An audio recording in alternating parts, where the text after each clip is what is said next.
Hi YouTubers, this is a video on a comparison of concepts. Disclaimer is that, I may be wrong, and this is just conceptualizing and comparing different concepts. Today I'll be comparing the the speech that I believe Jordan Peterson gave on narcissism. Right. I believe he gave it. I'm not sure with AI these days. Maybe he didn't give it.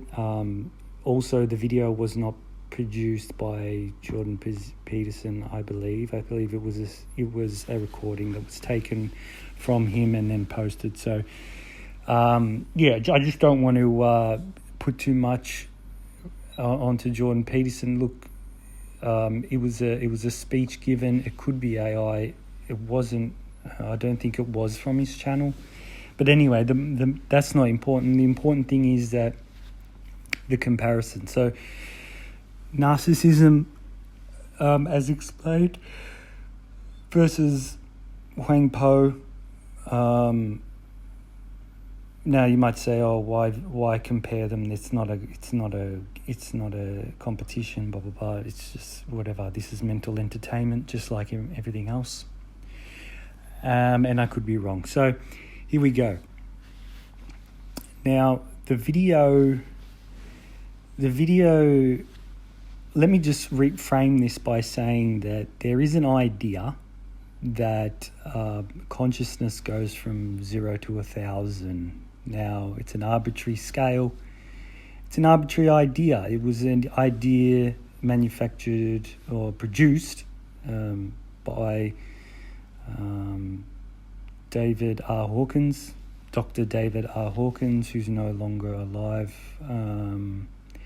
But he was a spiritual psychiatrist, you could say. Usually psychiatrists only deal with, mathematical-based ideas. Anyway, he came up with the scale of consciousness. You might have seen it. The bottom is red and the top, I believe, is white or something, and there's all the colours in between. Now, I believe, in my estimation, the discussion on narcissism is, is in the realm of logic, which is in the 400s, or even reason and love, which is in the 500s. Now, Huang was apparently calibrated as being 940, right? So I just want to give respect to the speech that Mr. Peterson gave, because Hawkins did calibrate, the majority of individuals to be, or majority of the world to be just below 200 or just above 200 or whatever. If you could calibrate someone, I mean, it's all conceptual. So I just want to give respect to the fact that the teaching, the speech that Peterson allegedly gave on narcissism would calibrate very highly. So, however, Hawkins did say that things, and I think it seems true, that things that are true in the realm of pure reason and love, highly, respected, calibrated areas, if the calibrations are true, are not true at the level of 700, 800, 900, right? So things that are true at those levels are completely untrue at the even higher levels. So it's an odd concept that, but it does seem kind of true, because we can argue about the logic of something, and then someone can say, "Well, no mind," right? So, what is true and what is not true, So, so let's get down to it. I've been rambling for a while. So the speech, the lecture, I believe it was a university lecture on narcissism, talks about how, a dynamic plays between, can play between, a common dynamic is the narcissist empath dynamic, and sort of the empath it's in the empath narcissist dynamic, the empath, realizes that the narcissist,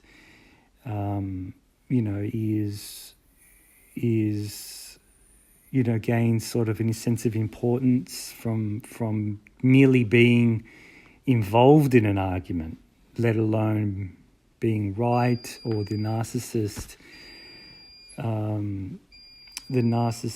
gets energy from that, from the toiling of the empath.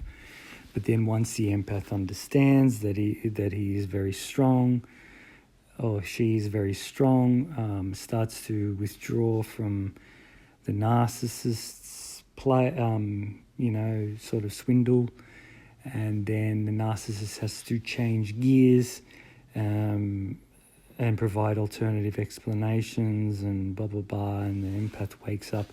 Now, that's all a very sort of sexy idea in terms of this is how Zen would see it, It's all very emotional.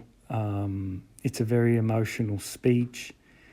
And its truth is debated, right? Because, as much as as someone could say that the narcissistic personality, or the scale of narcissism that we probably all exist on to some degree, comes in contact with someone who's low in narcissism, and then how the realization that the dynamic works in such that the energy, is almost gains an energy.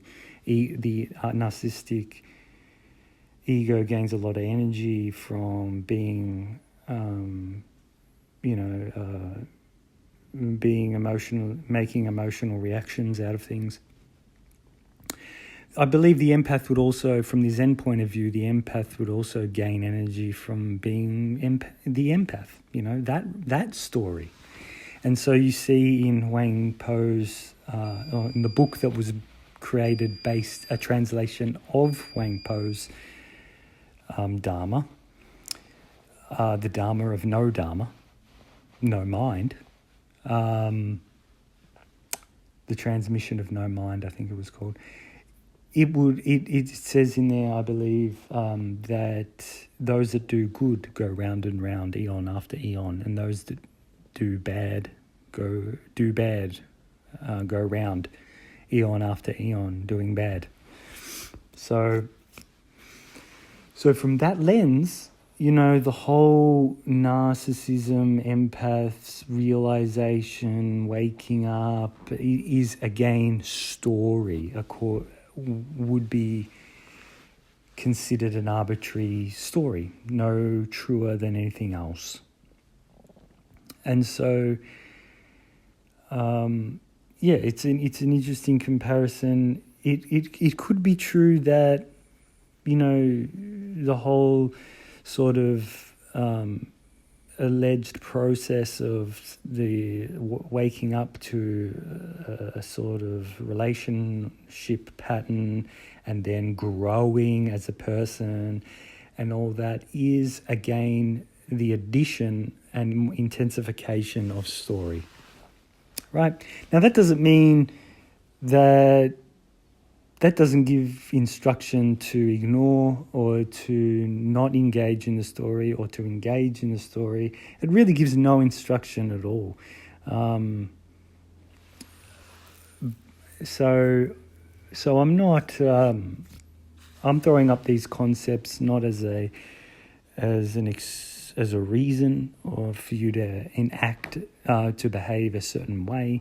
I'm just saying that I'm just comparing these two concepts and coming up with my own conclusion, which you can take it or leave it.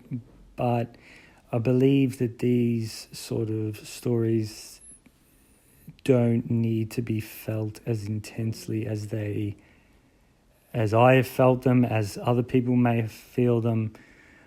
This whole story of now, sure, you can take the information given in the speech by Peterson and it actually plays out in your life, etc. But I almost want to say that it's I believe it's useful to keep in mind that it could also be true that it's unnecessarily emphasized and it can be put down to story, and that can be relied upon as the teachings of Huang Po are ancient and are, in my opinion, backed up. The idea of narrative, whether it's good or bad, being just that, a fiction, and that no mind is almost the more more true, right? So yeah, I hope I've compared the two philosophies and provide some, as Nisargadatta Maharaj used to say, mental entertainment. It's all mental entertainment. So I hope you that's provided some mental entertainment. Thank you and goodbye for now.